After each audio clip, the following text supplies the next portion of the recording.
Il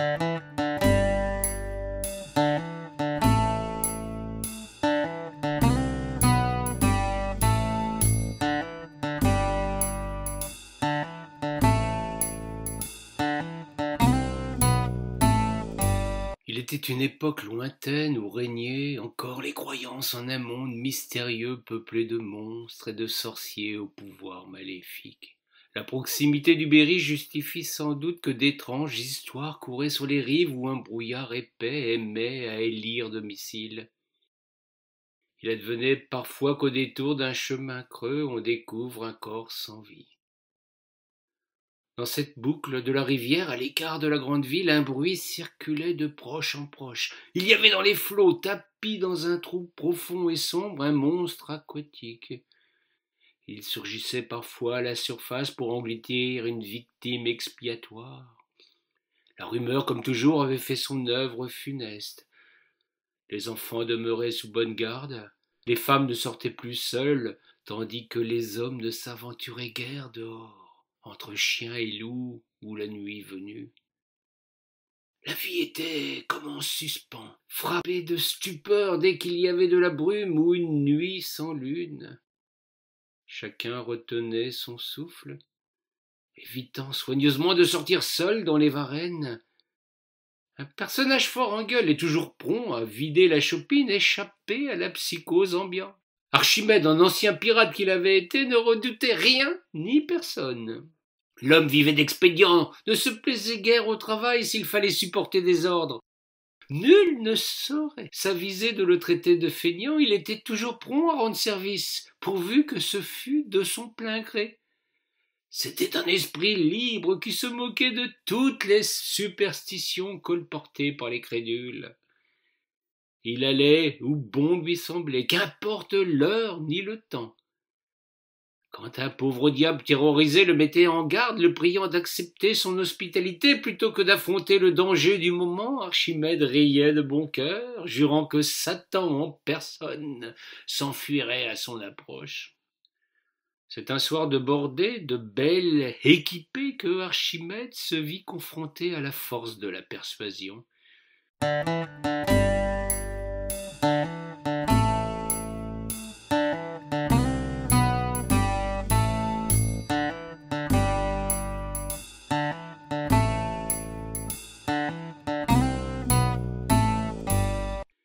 Il avait passé la soirée avec des lascars de son acabit. Toute la veillée passée à boire. Ses compagnons avaient raconté des sornettes à propos des abominations attribuées aux monstres. Les larrons s'étaient mis en devoir de troubler l'esprit de leur compagnon, car celui-ci, pour rentrer chez lui, devait traverser la Loire à gué. Notre pirate repoussa les allusions, se moqua de leur naïveté, affirma que jamais il ne croirait de telles fables.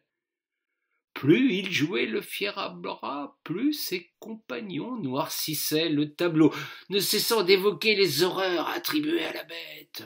En fin de soirée, la tête pleine de sornettes et d'alcool, Archimède, d'une démarche particulièrement chaloupée, se mit en route pour rentrer dans sa masure, une demeure branlante perchée sur la levée. C'est là que veillait fidèle son compagnon à quatre pattes.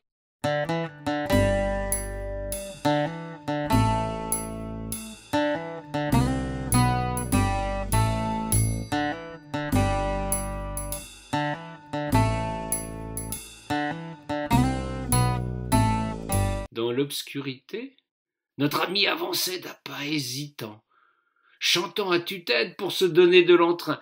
Plus il s'éloignait de l'auberge, plus il s'enfonçait sur la rive déserte, plus notre homme oubliait ses fanfaronnades. Il était seul désormais sur la levée, sans le moindre rayon de lune pour guider ses pas. Il ne chantait plus maintenant. Il avait l'oreille aux aguets, débusquant le moindre bruit, épiant le plus petit mouvement. Jamais il n'aurait avoué sa peur. C'était pourtant bel et bien une sorte d'effroi qui l'envahissait à l'instant même où il mit les pieds dans l'eau. S'il avait prétendu à qui voulait bien l'écouter que cette histoire de monstre n'était bonne que pour les femmes, les gosses et les pleutres, il était à son tour pris par les premiers signes de la colique. Au milieu de la rivière, De l'eau jusqu'aux cuisses, son pantalon souillé au-dessous de la ceinture, il chantait à tue-tête pour se donner une nouvelle ardeur. Afin d'aller plus loin, l'eau grondait. Le vent hurlait. La vie nocturne ponctuait le tout de 1001 cris inquiétants de la faune en chasse. Archimède, au milieu du gué, était comme pétrifié. Incapable de faire un pas de plus, le courant en ce lieu était violent, les cailloux au fond du lit rendaient sa posture instable. Il ressassa tout ce qu'on lui avait raconté sur la bête sournoise. Si d'ordinaire il ne donnait pas créance à ses racontards en cette heure terrible, il ne savait plus à quel saint se vouer. C'est alors qu'il advint ce que jamais plus il ne parviendrait à oublier. Il perçut tout d'abord un bruit lointain, une sorte de cavalcade qui se transforma bien vite en une succession d'éclaboussures de plus en plus violentes. Le vacarme se confondait désormais avec les palpitations de son cœur qui battait la breloque. Ses dents claquaient tout aussi sûrement que le monstre s'approchait de lui à grande vitesse. L'imprudent n'avait même pas pris un bâton pour se défendre, et plus sottement encore il avait laissé son couteau planté dans la miche de pain à l'auberge. Il allait succomber à l'assaut sans même pouvoir combattre. C'en était trop pour son pauvre cœur. Archimède s'évanouit au milieu des flots, son corps partit à la dérive, poussé par le courant.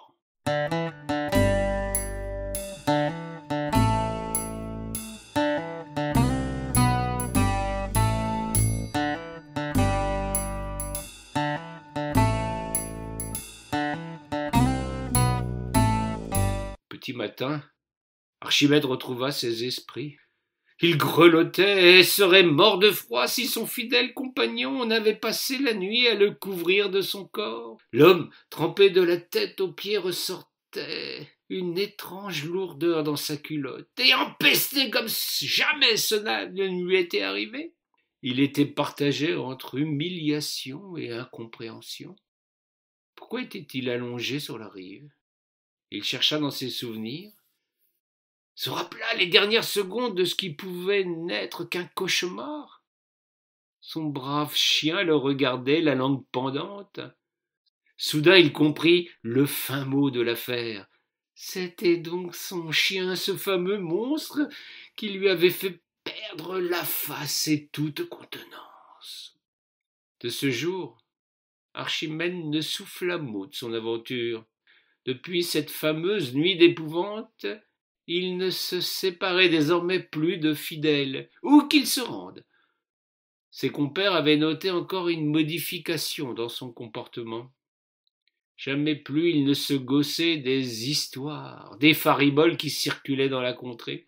Il avait appris à ses dépens que nous avons tous des monstres intérieurs, et qu'il serait bien prudent de ne jamais les prendre par-dessus la jambe.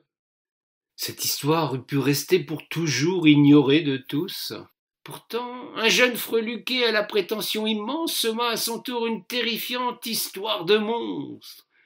Les effets furent immédiats, la peur gagna toute la contrée, chacun se méfiant de l'autre et tremblant à la moindre alerte. Archimède avait appris cette fameuse nuit que les seuls monstres que nous devons redouter sont à l'intérieur de nous. Depuis cette aventure, d'autres démons peuplent bien des consciences. Je vous invite à dominer vos craintes, et surtout de ne jamais donner crédit à ceux qui se jouent de votre crédulité. Ressassent sans arrêt des images angoissantes, des messages terrifiants. Ils ont souvent derrière ce discours de peur des intentions inavouables.